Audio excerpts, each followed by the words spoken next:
Nuclear power is the only instance in which energy in has to equal energy out, because E equals mc squared is involved. So we take the mass of the substance, the radioactive substance, and we subtract the mass of the energy that it radiated when it broke down due to radioactive breakdown. And the mass of the energy that was emitted plus the mass of the material after it was emitted should equal the mass of the material before it emitted the radioactive energy. But when you're dealing with electrical energy, it doesn't work that way. E equals mc squared has nothing to do with it, and thus energy in equals energy out has nothing to do with electrical engineering. It has everything to do with nuclear physics. So let me explain. Electrical energy is the dynamic behavior of the energy states of the circuit. It's insulation, it's copper wire, all of the materials that go to the construction of the electrical circuit are changing their energy states over time, and they're changing their energy states throughout the entire matrix of the circuit, so that you'll get changes rippling, moving around like a ripple throughout the circuit. And then you'll also get, that's current. That's what we call current. But if there's a difference in energy state between one side of the circuit and the other, that's a voltage difference. And that's potential electrical energy in the form of voltage. But the energy of every single atom doesn't change. Merely its information, shall we say, which can change over time or be different throughout the entire geometry of the circuit. The latter giving us voltage differences, the former giving us the illusion of current. Now let's see, there was an analogy for this, if I can remember what it was. Yes, perfect analogy. No, we're not all familiar with what I'm going to describe, but many of us are. Okay, so many of us are familiar with how permanent magnets are manufactured.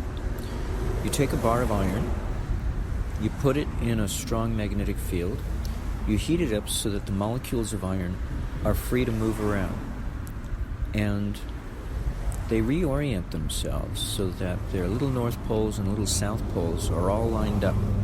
And then we slowly cool the iron bar while it is still under the influence of the strong magnetic field.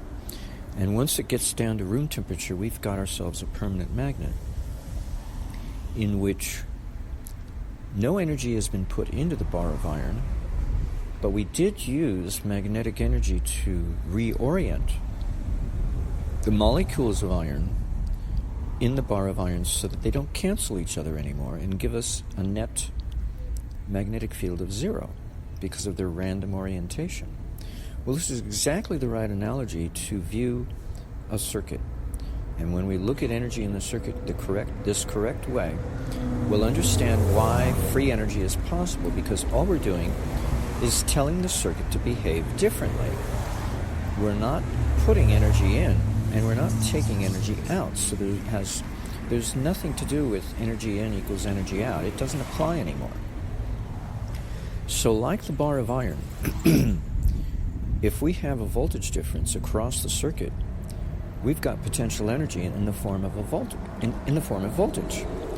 But that's not energy. Now, if the voltage should change over time in any one location of the circuit, that's what we call current. But that's merely change. And there's a rate of change.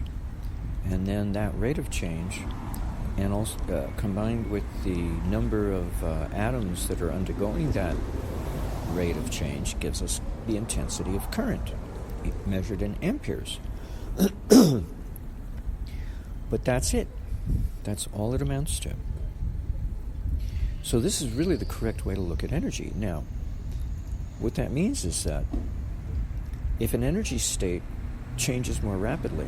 Normally what happens is the amplitude diminishes in proportion, direct proportion to the increase of frequency. And we say, oh, see, conservation of energy. But I can manipulate a circuit under simulation such that that doesn't happen. The frequency goes up, the amplitude goes up. They are both directly proportional instead of inversely proportional. And that's because I use capacitance and inductance in a very novel way. It's not an LC circuit.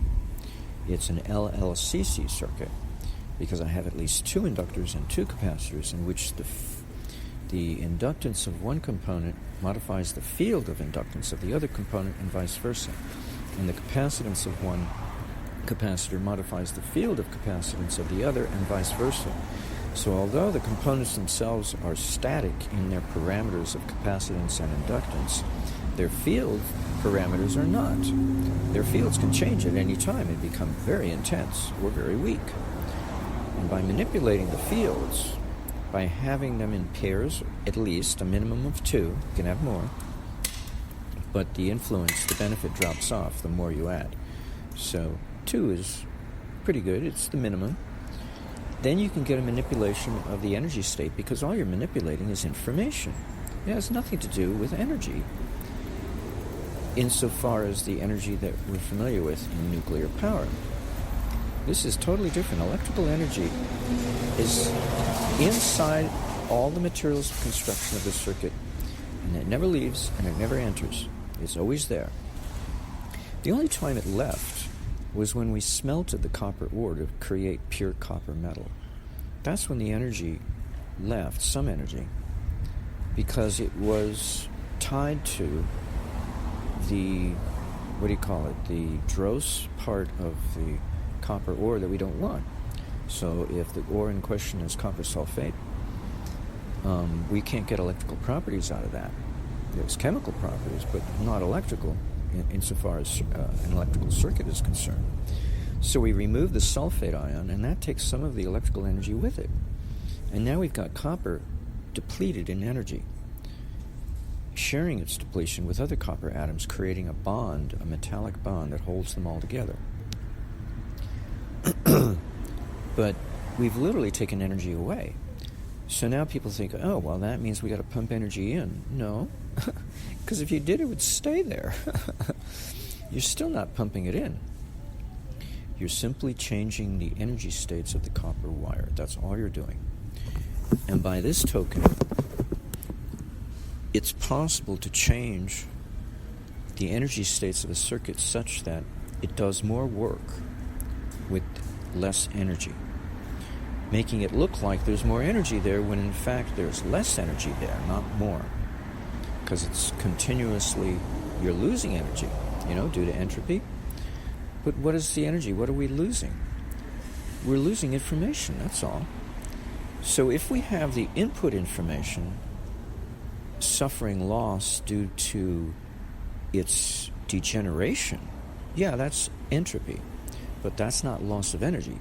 That's disorganization taking place over time. But if we have a parasitic wave that reacts or is the response to the input, and that parasitic wave is increasing its amplitude and its frequency, then we have information that's increasing in its rapidity and its amplitude. And that's why it's possible to manipulate energy inside of a circuit and get more out than in or less out than in, because we're merely changing information. It's like a computer virus. It's simply information, yet it wipes out all the data on your computer. Or you take a degausser and you put it up to a reel-to-reel tape, magnetic tape, and it reorganizes the orientation of all the magnetic particles in that magnetic tape, and you lose all the information on your tape. You haven't changed the energy state, you've changed its organization. And that's all electrical energy is an organized state across the geometry of the circuit and over time, a change in energy state over time at each particular point across the width, breadth, and height of a circuit. So this is truly the only way to look at electrical energy and why you can get more electrical energy out than in. But there is a limit. And if you exceed the frequency tolerance and the voltage tolerance of the materials of construction of a circuit, it blows up. So you just make it bigger. But that's the only limitation, is the materials of construction will limit how much energy the circuit exhibits, because it's a dynamic quality. It's not something we pump in and extract. It's merely a behavioral characteristic. For instance, if you had dancers, ballerinas, doing their leaps and their twirls ever faster and more intensely, you'd destroy the stage that they're dancing on. So you better come up with a stronger stage or something, because they're going to destroy the stage. So there is a limit, but it's not what you think. It's not conservation of energy. It has nothing to do with that. It has to do with tolerances. That's the only limit, is tolerance. It has nothing to do with conservation of energy. Nothing to do with E equals mc squared. So I hope this clears up a few things.